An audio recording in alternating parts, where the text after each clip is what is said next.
New insight is being offered into how the Howard government responded as terrorism dominated global politics.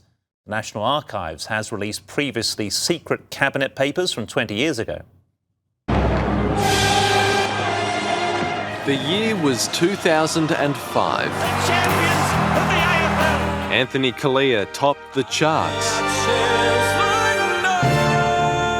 striking a chord at a time of international fear and uncertainty. The region still reeling from the Boxing Day tsunami days before the new year.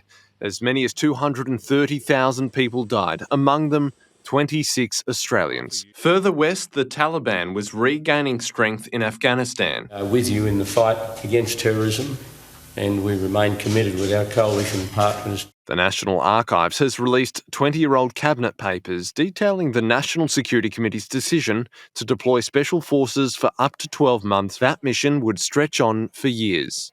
My view was always that we should play our part, and when particularly the United States was involved, I think it was necessary for us to be seen to be as responsive as they were.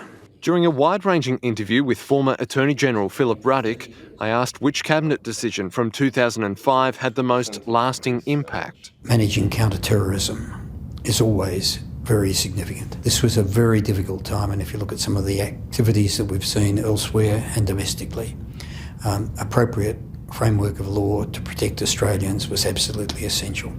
In response, the federal government strengthened counter-terrorism laws at home, launching a national action plan to protect social cohesion and security. Just days later, violent protests broke out at Australia's Cronulla Beach, casting an ugly shadow. Fresh off a commanding election win, the Howard government was moving decisively on other fronts too.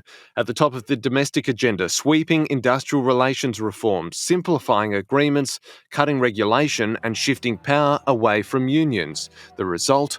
Work choices. It sparked a fierce backlash and would later become a key factor in the Coalition's 2007 election defeat. It wasn't a question of looking and saying, is it going to knock us off in a year's time? Will it provide ammunition in a way that we won't be able to manage? I don't think it was seen in that context. The government pressed ahead with selling its remaining stake in Telstra, nearly 52% at the time. Climate and energy policy also featured prominently. Has the policy debate unfolded as you may have predicted? The debate, as it's being conducted, ought to at least have regard to a lot of the scientific research that was before us at that time.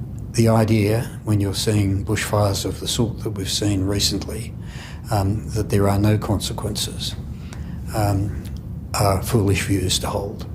The 2005 cabinet papers reveal a government using its rare Senate majority to reshape the nation, setting in motion reforms still discussed today. They also lay bare the decisions that define political battles and the fight to protect Australia. The wish for peace and the prayer endures. Ruben Spargo, Sky News, Canberra.